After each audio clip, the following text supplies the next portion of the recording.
Amari and Zola Nwosu weren't used to being late. In fact, their dad always said being early was the quiet way of showing respect. For other people's time, for schedules, for the rhythm of the world. So when their flight from Chicago O'Hare to Atlanta was scheduled for 2:45 p.m., they were at the gate by 1:50, backpacks zipped, boarding passes already pulled up on their phones and matching navy blazers neatly pressed. They looked like any other pair of focused, put-together teens, except they were identical twins, and that always turned a few heads. Not because they were flashy, but because they moved in sync, spoke in rhythm, and seemed to share a single calm energy that made people around them feel steadier. They'd been invited to speak at the Southern Youth Leadership Forum, a big deal for 16-year-olds. Their talk was titled Code, Community, and Courage, drawn from the tech literacy workshops they'd started in their neighborhood back in Evanston. They'd spent weeks rehearsing, refining slides, even practicing their pauses. This wasn't just a trip. It was a moment they'd earned. The terminal buzzed with the usual chaos, rolling suitcases, overhead announcements, kids tugging at parents' sleeves, but the twins found 2 empty seats near gate B17 and settled in. Zola pulled out her notebook to review her opening lines, while Amari scrolled through last-minute emails from the event coordinator. Everything was on track. Then the gate agent arrived. She was in her late 40s, with sharp eyes and a name tag that read Delaney. She tapped her screen, called for pre-boarding passengers, then general boarding. When Amari and Zola stood up with the rest of the line, Delaney's gaze locked onto them like a radar ping. "Hold on," she said, voice clipped. "You two, IDs, please." They exchanged a quick glance but didn't flinch. They'd flown before. They knew the drill. Both pulled out their Illinois state IDs and handed them over along with their phones showing digital boarding passes. Delaney studied the IDs, then looked up at their faces, then back at the cards. "These don't look like you," she said flatly. Zola blinked. "Ma'am, that's us. We're twins. That's why we look the same." "I know what twins are," Delaney replied, not unkindly but with a tone that carried finality. "But these photos, they don't match your current appearance." Amari leaned in slightly. "We took those photos last year. Same hair, same everything." "We haven't changed," Delaney didn't respond. Instead, she picked up her radio. "Supervisor to gate B17. Possible ID discrepancy." A few passengers behind them shifted impatiently. One man checked his watch. Another whispered to his wife. The twins stayed still, shoulders squared, eyes forward. They'd been taught. Never escalate, but never shrink either. Within 2 minutes, a man in a Navy uniform with a badge that read, Rodney, Customer Service Lead, arrived. Delaney handed him the IDs and explained the situation in a low voice.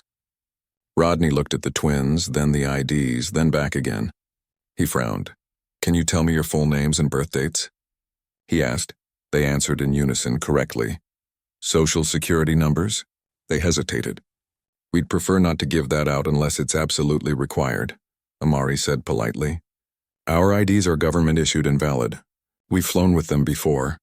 Rodney's jaw tightened. "Ma'am, if we can't verify your identity, we can't let you board." "But you just verified it," Zola said, voice steady but edged with disbelief. "We gave you our names, birth dates, flight details. Our boarding passes are linked to our reservation. What more do you need?" Delaney stepped in. "It's policy. If there's reasonable doubt about identity, we have to escalate." "Reasonable doubt," Amari repeated, incredulous. "Because we're black? Because we're young? Because we look like each other?" The moment the words left her mouth, she regretted their sharpness, but not their truth. A hush rippled through the nearby passengers. Someone started recording on their phone. Rodney held up a hand. "This isn't about race. This is about security."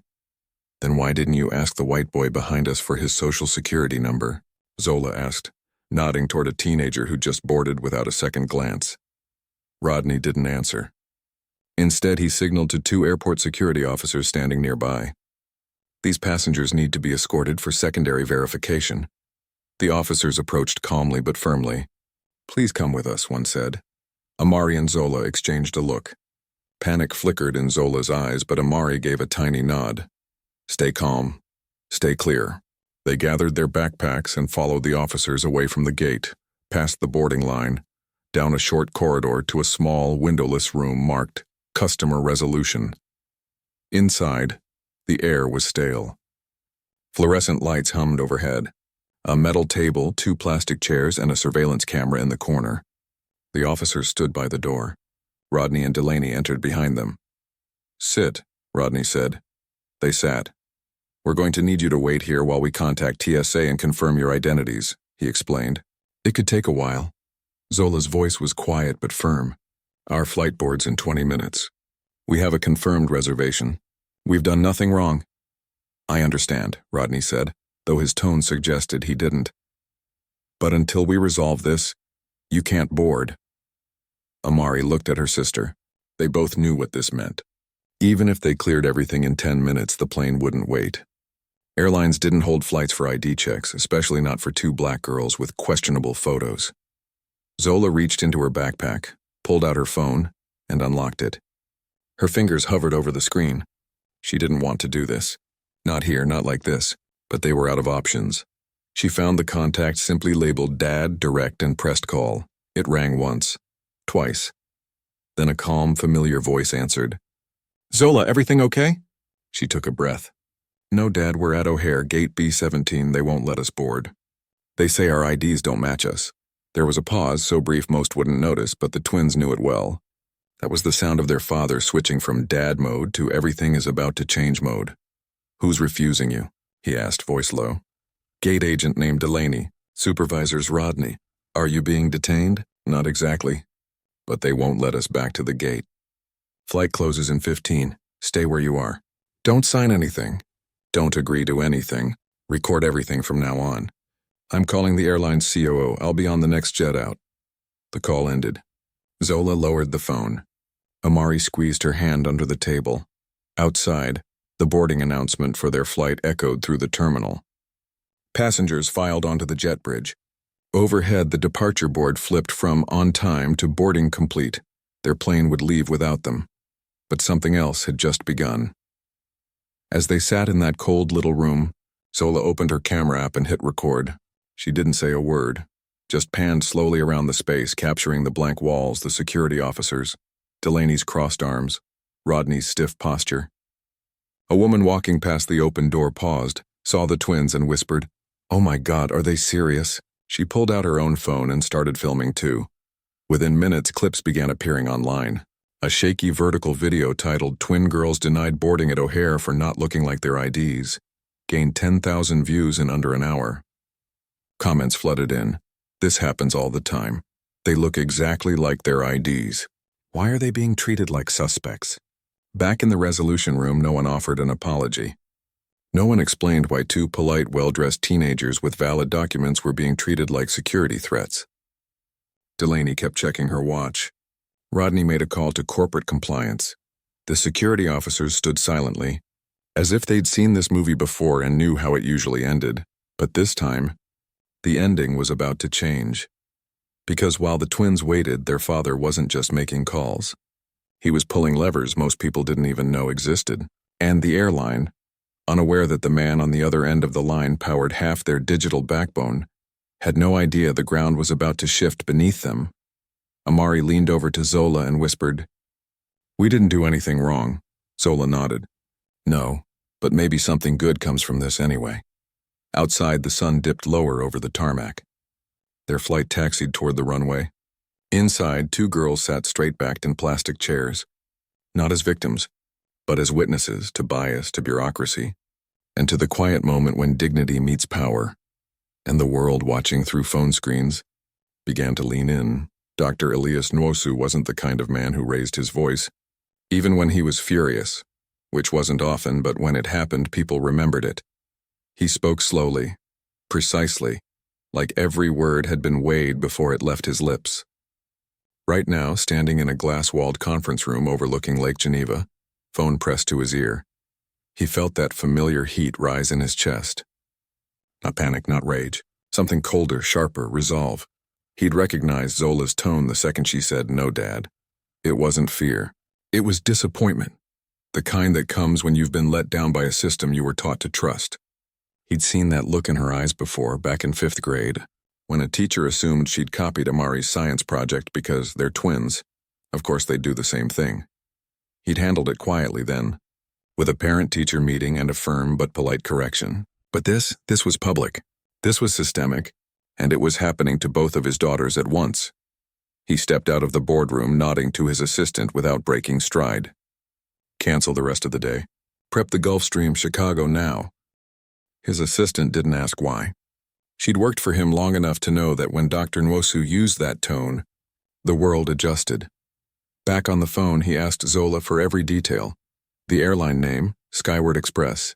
Flight number 428, gate B17, the agents' names, even the color of their uniforms. He listened as Amari chimed in softly, describing how the supervisor had refused to let them return to the gate, even after verifying their reservation number. Elias didn't interrupt. He absorbed it all like data points in a system failure, and he knew exactly where the fault lines ran. Skyward Express wasn't just any airline. It was one of Viridian Dynamics' oldest clients. For the past 7 years, Viridian had built and maintained the back-end systems that powered Skyward's mobile check-in, real-time flight updates, baggage tracking, and even the kiosks at every major hub. Without Viridian's software, Skyward's app would glitch. Their boarding passes wouldn't scan. Their crew scheduling would falter. They didn't just use Elias's company, they depended on it, and now, that same airline had humiliated his daughters for no reason other than the color of their skin and the symmetry of their faces. He ended the call with a promise. I'm coming, and I'm not coming alone. Then he dialed another number, one saved under R. Cho, Skyward COO. Richard Cho had been his lab partner at MIT, back when they were both sleep-deprived grad students arguing over server architecture and eating cold pizza at 3 a.m. They'd stayed friends, even as their careers diverged. Richard ran operations for a major airline. Elias built the invisible infrastructure that kept airlines like his running. Richard answered on the second ring. Elias? To what do I owe the— Your gate agents at O'Hare just refused to board my daughters. Elias cut in, voice low but edged with steel. They're 16. They have valid IDs. They were on their way to speak at a youth summit. And your team treated them like suspects because they don't look like their photos. Silence. Then what?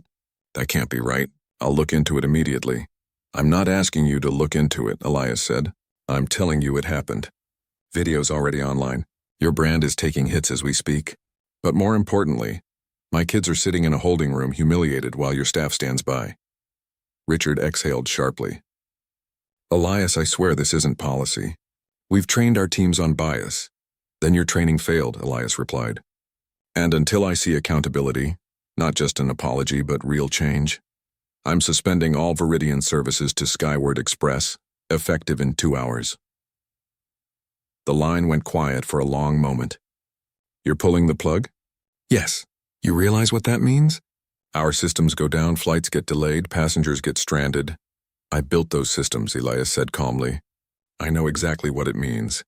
And I also know that if my daughters can be treated this way, how many others have been? How many stories never made it to a video? Richard didn't argue. He knew Elias wasn't bluffing. Viridian wasn't just a vendor. It was the nervous system of Skyward's digital operations. Shutting it down wouldn't just cause inconvenience. It would trigger chaos. I'll call the CEO, Richard said finally. We'll issue a public statement. We'll retrain the staff involved. That's a start, Elias said. But I want more. I want your head of customer experience on a call with me by 6 p.m. Central. I want the names of everyone who touched this incident. And I want my daughters on a private jet to Atlanta tonight, with an apology delivered in person by someone who actually has the power to fix this. He hung up before Richard could respond. Then he called his head of security. Get 2 of our best people to O'Hare. Locate Amari and Zola. Bring them to the Viridian Executive Lounge. No more airport staff. No more questions. Just bring them home. As he walked back toward the private hangar, his mind wasn't on servers or contracts. It was on his girls. He remembered teaching them to code when they were 10, how they'd argued over which color to make their first chatbot's interface. Amari wanted deep purple. Zola insisted on teal. He remembered Zola crying when her robotics team lost a competition, and Amari staying up all night helping her rebuild the sensor array. They were brilliant, kind, and resilient. And today, they'd been made to feel small for no reason. That wouldn't stand. By the time his jet lifted off from Geneva, news outlets were already picking up the story. A clip of the twins standing calmly while security loomed behind them had been shared by civil rights groups, celebrities, and even a few airline employees who whispered, "This happens more than you think."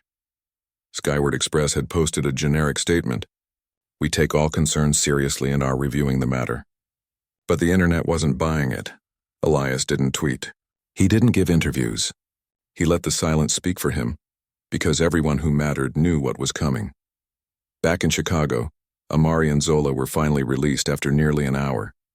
No apology, no explanation. Just a curt "you're free to go" from Rodney, who wouldn't meet their eyes.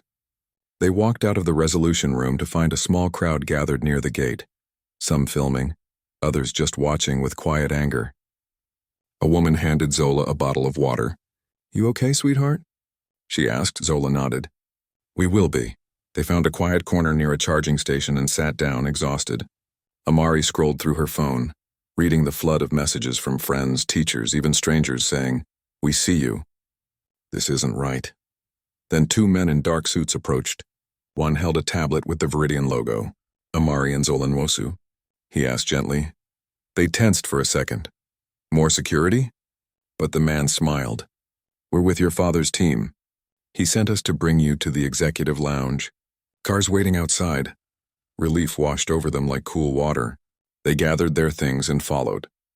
Inside the sleek, quiet lounge, far from the noise of the main terminal, they were given warm towels, snacks, and fresh water. A Viridian rep handed them noise-canceling headphones and said, "Your dad's on his way. Private jet should land in 2 hours. You'll be home by midnight."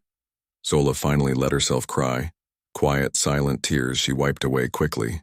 Amari put an arm around her. "We didn't break," she whispered. "No," Zola said. "But it hurt, and that was the truth no policy manual could fix. Being treated like you don't belong, when you've done everything right, leaves a mark." Hours later, as Elias's jet touched down in Chicago, he didn't head straight to the terminal. He called his daughters first. "I'm here," he said. "I'm coming to you." When he walked into the lounge, he didn't say much. He just opened his arms. They ran to him, and for a long moment the three of them stood there, father and daughters, grounded not by an airline but by love. Later, in the car heading home, Elias asked, "What do you want to happen next?" Amari looked out the window. "I don't want them to just say sorry. I want them to change," Zola nodded. "I want other kids to not go through this." Elias reached over and squeezed both their hands. "Then that's what we'll do." He didn't tell them about the systems he was about to shut down. He didn't mention the boardrooms he'd soon walk into. He just let them rest, their heads leaning against the car windows, eyes closed but minds already racing toward what came next. Because this wasn't just about getting on a plane. It was about making sure the next girl who looked like them wouldn't have to prove she belonged, just to sit in a seat she'd already paid for. The next morning, the world woke up to a different kind of airport chaos. Not from weather or strikes, but from silence. Skyward Express flights across the country began to stall. At JFK, passengers stood confused as kiosks flashed error messages. In Dallas, gate agents couldn't pull up boarding lists. In Seattle, the airline's mobile app crashed repeatedly, leaving travelers stranded with no way to check in. By 9 a.m., over 24 flights had been delayed. By noon, 3 had been canceled outright, and no one at Skyward could figure out why, until the email landed in the CEO's inbox. It was short. No attachments, no threats, just a single line from Dr. Elias Nwosu. Viridian Dynamics has suspended all integrated services to Skyward Express effective 8 a.m. Central Time. Restoration contingent upon resolution of incident involving Amari and Zola Nwosu. That was it. No drama, no public statement. Just a quiet severing of the digital lifeline that kept Skyward's operations breathing. Inside Skyward's headquarters, panic spread like smoke through a hallway. Engineers scrambled to reroute systems, but Viridian's code wasn't just a plugin. It was woven into the fabric of their infrastructure. You couldn't just switch it off and on again. It would take days, maybe weeks, to rebuild even basic functionality without Viridian's support. And every minute of downtime cost money, trust, and headlines. Meanwhile, in Evanston, Illinois, Amari and Zola sat at the kitchen table with their father, sipping hot cocoa and watching the news on a muted TV. Footage showed frustrated passengers at gates, airline staff looking helpless, scrolling frantically through frozen tablets. A reporter stood outside Skyward's corporate office saying, "Sources confirm the outage is linked to a dispute with a major tech provider, but the real story may begin with two teenagers in Chicago."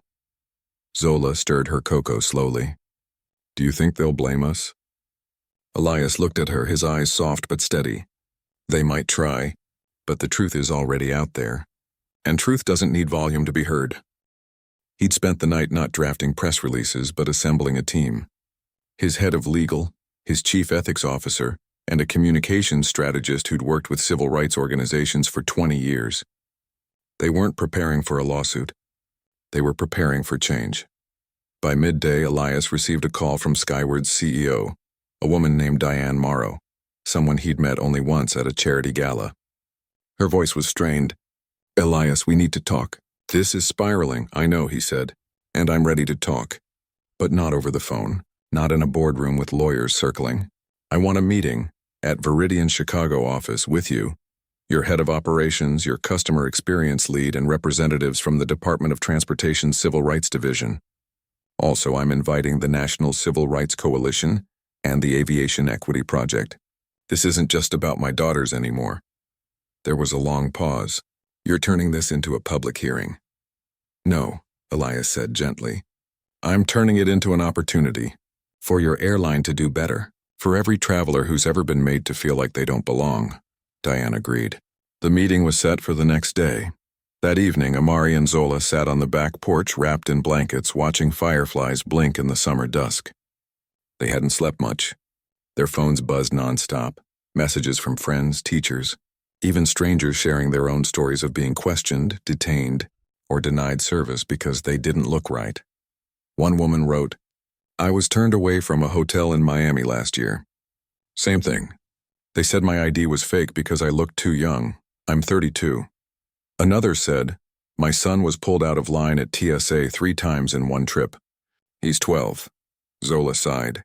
"It's like we opened a door and everyone's been waiting to walk through it." Amari nodded. "Maybe that's the point. Maybe we're not just fixing this for us." Inside, Elias reviewed the documents his team had prepared. Not demands, proposals. Ideas rooted in real solutions. Mandatory anti-bias training co-developed with civil rights experts. Third-party audits of customer service interactions. A public dashboard showing complaint resolution rates by race and age. And a youth advisory council made up of teens from diverse backgrounds to review policies before they're rolled out. He wasn't trying to destroy Skyward. He was trying to rebuild trust, one policy at a time. The next morning, the meeting began in Veridian's sleek but unpretentious conference room downtown. Sunlight streamed through floor-to-ceiling windows. Bottled water, not coffee, sat on the table. Elias believed caffeine made people defensive. Amari and Zola sat beside him, not as accusers but as witnesses. They wore simple clothes, jeans and cotton blouses, but carried themselves like diplomats. Diane Morrow arrived first, followed by her team. She looked exhausted, her suit slightly wrinkled, eyes shadowed. She offered a quiet good morning to the twins, then sat without making eye contact.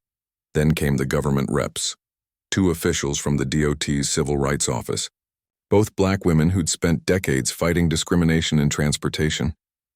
They greeted Amari and Zola with warm nods, as if they already knew their story by heart. Finally, leaders from the civil rights groups arrived, along with a young man named Dev, who ran a nonprofit that tracked bias in travel tech. He gave the twins a small, knowing smile. "You just lit a fuse," he whispered as he passed. Elias opened the meeting not with anger but with a question. What happened at Gate B-17 wasn't an isolated mistake. It was a symptom. So I'd like to understand. What in your system allowed this to happen? And what will you do to make sure it never happens again? Diane took a breath. "We've reviewed the footage. We've spoken to the agents involved. Delaney has a clean record, but she admitted she felt something was off. That's not policy. That's bias. And Rodney?" Elias asked. "He followed procedure as he understood it," she said carefully. "But procedure failed." One of the DOT officials leaned forward. "This isn't the first time we've seen this pattern with Skyward. Last year, we received 47 complaints from black travelers about ID verification issues, more than double the industry average. Yet your internal review dismissed most as customer perception. Diane's face tightened. We're reevaluating that now. Then Zola spoke, her voice calm but clear. When you say customer perception, it sounds like you're saying we imagined it. But we were there, we felt it. And so have hundreds of others. Silence filled the room. Amari added, you don't need to believe us. But you do need to believe the data. And the data says this keeps happening. Elias didn't interrupt. He let his daughter's words hang in the air like smoke, visible, undeniable. Over the next few hours, the conversation shifted from blame to blueprint. Skyward agreed to commission an independent audit of all customer service protocols. They pledged to revise their ID verification policy, to remove subjective language like reasonable doubt, and replace it with objective, document-based checks. They committed to publishing annual equity reports broken down by race, age, and gender. But Elias wasn't done. I want Amari and Zola to co-lead a new youth advisory council on travel equity, he said. Funded by Skyward, staffed by your team but guided by young people who've lived this. They'll review training materials, test new systems, and have direct access to your executive team. Diane hesitated. That's unprecedented. Good, Elias said, because the problem is unprecedented in its persistence. After a long pause, she nodded. We'll make it happen. As the meeting wrapped up, Diane walked over to the twins. She didn't offer a handshake. She offered an apology. I'm sorry you had to go through that. And I'm sorry it took this to wake us up. Zola looked her in the eye. Just don't let it happen to someone else. That night, back home, Elias made spaghetti, their favorite comfort meal. No talk of contracts or press strategies, just the three of them at the table, laughing about how Amari burned the garlic bread again. But later, as he stood on the porch, watching the city lights flicker on, he knew this was only the beginning. Systems don't change overnight, but sometimes all it takes is two girls who refuse to be erased and one father who refuses to look away. And somewhere, in airports across the country, gate agents would soon be trained not just to check IDs, but to see people.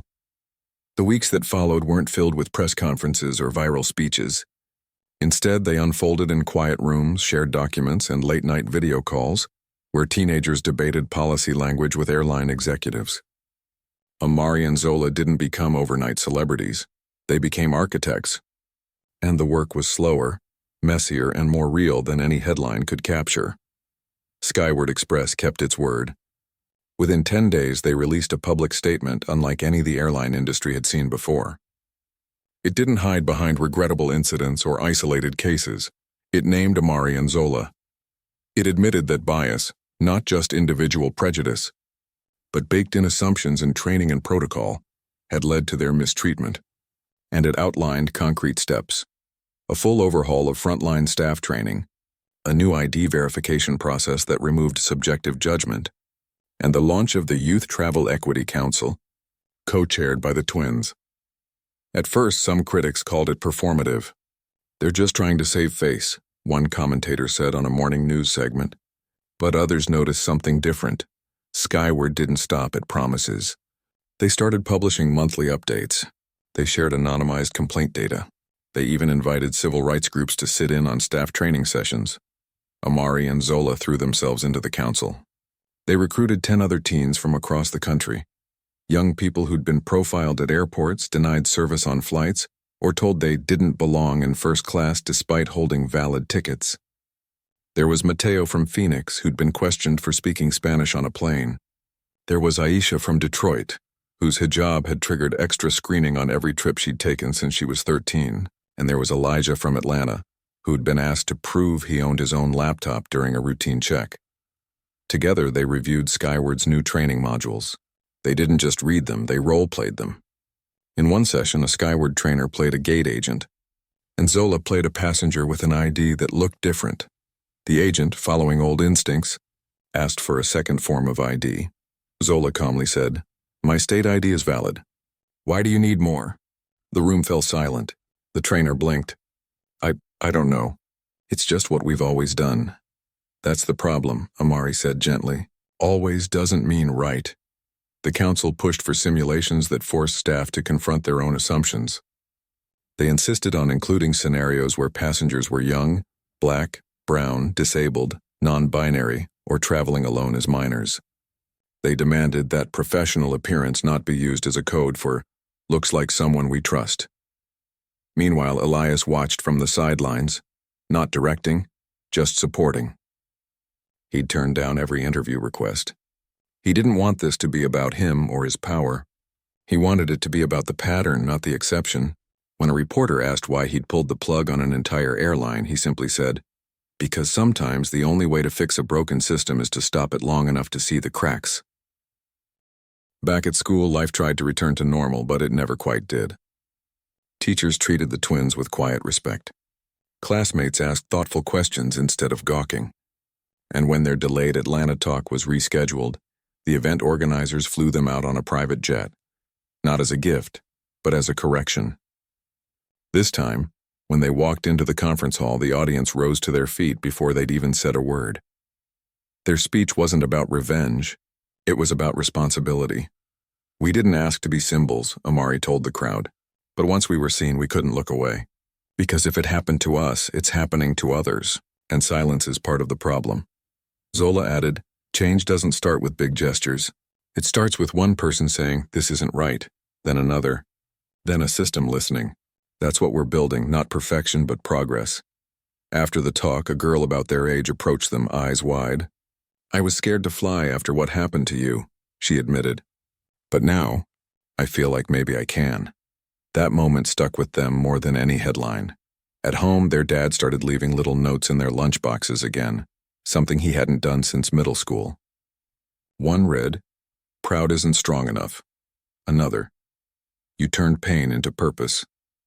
But the real test came 3 months later, when Skyward rolled out its new frontline training to all 12,000 customer-facing employees. The program was called "See the Person, Not the Assumption."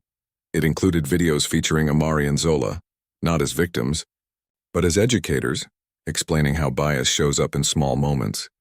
A tone of voice, a delayed smile, an extra question no one else gets asked. The airline also installed a new feedback system. After every flight, passengers could rate not just comfort or service, but whether they felt respected. And if someone flagged a concern about bias, it went directly to an independent review panel that included members of the Youth Council.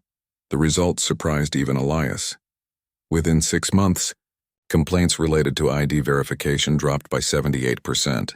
Staff reported feeling more confident handling diverse passengers, not because they were walking on eggshells, but because they finally had clear, fair guidelines. One gate agent in Denver wrote to the council, "I used to think I was being careful. Now I realize I was being unfair. Thank you for helping me see the difference." Of course, not everyone was happy. A few online forums buzzed with complaints. Political correctness gone too far. They're making special rules for certain groups. But those voices grew quieter as more passengers of all backgrounds reported smoother. More human experiences at Skyward gates. Then came the day Amari and Zola flew again. Just a short trip to visit their grandmother in St. Louis. They booked regular economy seats, no fanfare. At the gate, a new agent, a young woman with braids and a warm smile, checked their boarding passes, glanced at their IDs, and said, "Welcome aboard, Ms. Nwosu. Both of you?" They smiled. "Yes. No extra questions?" Zola asked lightly. The agent chuckled. "Only if you want to know if the Wi-Fi's working today." As they walked down the jet bridge, Amari whispered, "It feels normal." "Good," Zola said. "Normal shouldn't be rare." Back in Chicago, Elias received a call from Richard Cho, his old MIT friend and Skyward's COO. "You know," Richard said, "we lost a lot of money during that shutdown. But we gained something we didn't have before, trust." Elias didn't gloat. "Just keep earning it." That night, the twins sat on the roof of their garage, their favorite thinking spot, watching the stars. The city hummed below, planes blinking across the sky like slow-moving fireflies. "Do you think we changed anything?" Amari asked.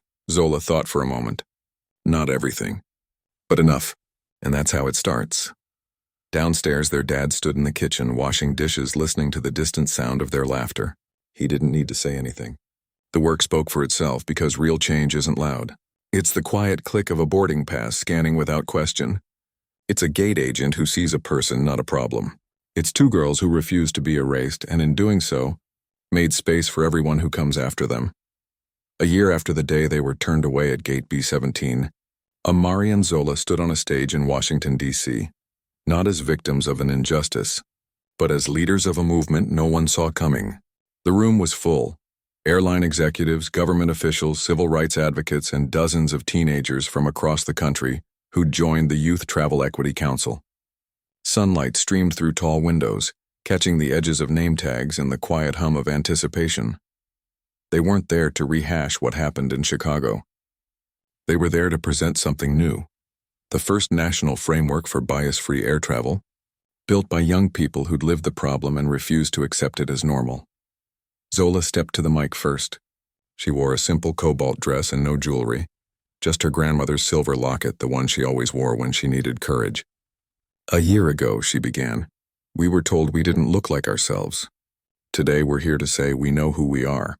And we're not asking for permission to belong." Amari followed, her voice steady, her presence calm like still water. "This isn't just about boarding passes or ID checks. It's about dignity, about being seen as human before you're seen as a risk. And that starts with systems that reflect the world we actually live in, not the one some people assume." They unveiled the framework, a set of 10 principles co-developed by the council and tested in real airports. Things like, no passenger should be asked for additional ID without clear, document-based cause, or frontline staff must receive ongoing anti-bias training that includes lived experience input. But the most powerful part wasn't the policy, it was the stories behind it. Each principle came with a short video testimonial from a young traveler who'd been misjudged, questioned or humiliated simply for existing while Black, brown, Muslim, disabled, or young. One clip showed Mateo describing how a flight attendant asked if he really understood the safety instructions because of his accent. Another featured Aisha explaining how she'd stopped wearing her hijab on short flights just to avoid extra screening. The room was silent. No one looked away. After the presentation, a senior official from the Department of Transportation stood up. "This is the most practical, human-centered approach to equity I've seen in 20 years, he said. "We're adopting it as a model for all federally funded airports." Later that evening at a small dinner hosted by the National Civil Rights Coalition, Elias watched his daughters from across the room. They weren't posing for photos or seeking praise. They were deep in conversation with a group of high schoolers from Houston, listening more than they spoke, nodding, taking notes. He felt a familiar swell in his chest, not pride exactly, but awe. They'd taken something painful and turned it into a bridge. He remembered the night after the O'Hare incident, when Zola had whispered, "Maybe something good comes from this anyway." He hadn't known then how true that would become. Back home, life had settled into a new rhythm. Amari and Zola were still students, still arguing over who left the fridge open, still binge-watching old sitcoms on weekends. But they also spent Tuesdays on council calls, reviewed airline training drafts, and occasionally visited airports to observe how the new protocols were working. They weren't celebrities, they were collaborators, and the ripple effects kept spreading. Other airlines, watching Skyward's transformation, and the surge in customer trust that followed, began reaching out. Not to copy, but to learn. Delta invited the council to consult on their own frontline training. Southwest launched a pilot program inspired by the See the Person model. Even TSA quietly revised its guidance for ID verification after reviewing the council's recommendations. But the most unexpected change happened in the smallest moments. At a regional airport in Ohio, a gate agent paused before questioning a Black teenager traveling alone. Instead of asking for extra ID, she smiled and said, "First time flying solo?" The boy nodded, nervous. "You've got this," she told him. "Just follow the signs to baggage claim when you land. Someone will be waiting." He later wrote to the council, "She treated me like I belonged. That's all I needed." In Phoenix, a mother traveling with her nonverbal autistic son was met at the gate by an agent trained in neurodiversity awareness. No stares, no rushed explanations, just patience and a quiet, "We've got you." These stories didn't make headlines, but they filled the council's monthly reports. Proof that change wasn't just possible, it was already happening. At school, Amari and Zola's tech literacy club had grown. They now taught workshops on digital rights, algorithmic bias, and how to speak up when systems fail you. One student asked us, "What if no one listens?" Zola replied, "Then you build your own table and invite others to sit." Their dad, meanwhile, had quietly shifted Viridian's mission. The company now required all new contracts to include an equity impact review. If a client's systems disproportionately affected marginalized groups, Viridian wouldn't build them, no matter how profitable. Some investors grumbled. Most stayed, because they saw what Elias had always known. Ethics and excellence aren't opposites. They're partners.